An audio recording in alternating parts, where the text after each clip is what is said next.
Now to this, convicted murderer Scott Peterson appearing virtually in court today in an attempt to clear his name.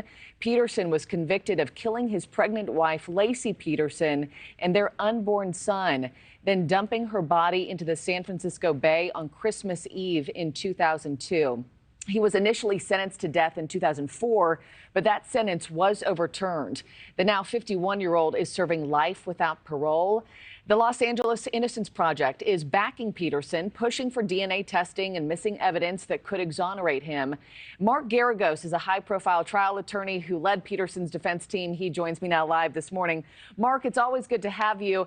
You and I talked just about a month ago when Peterson and his team first came forward, asked for this new DNA testing, original evidence to be provided. What are you expecting from today?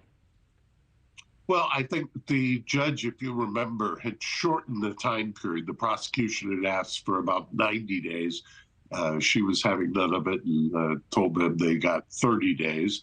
Today is the day for them to respond to her order, the defense request for answers as to whether or not they have the sample, whether or not they tested the sample, what they did with it, things along that nature. I think it'll probably be a pivotal hearing in the quest for Scott to get the evidence that he thinks and that his attorneys now think could exculpate him, free him.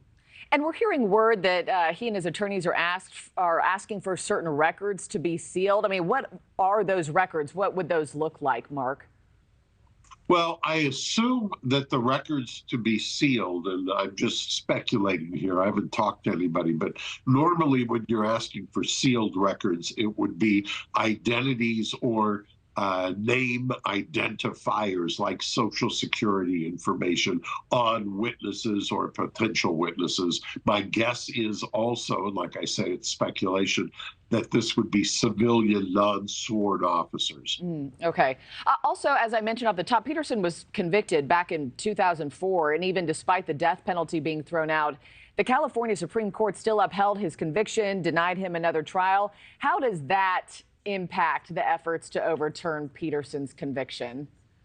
Well, interestingly, they vacated the death penalty verdict. They did it on the basis that the trial judge at the time, Judge DeLucchi, who's now passed away, had overruled our objections.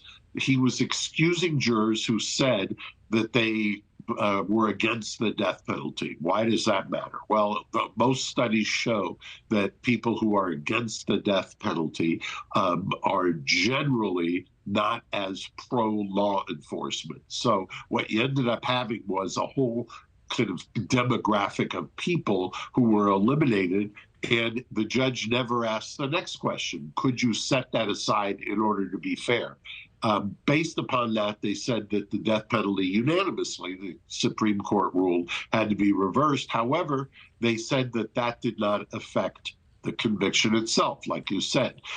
But they did issue, subsequent to that, an order to show cause on one of the juror misconducts. That's the hearing that you covered, or the NewsNation covered last year, but that is still on appeal. There's also another proceeding for this rises out of, that's called a writ of habeas corpus. That's challenging all of the information that was not provided to us at the time of the trial. That's why we're here in court today. Okay, yeah, we'll be watching this one closely as well.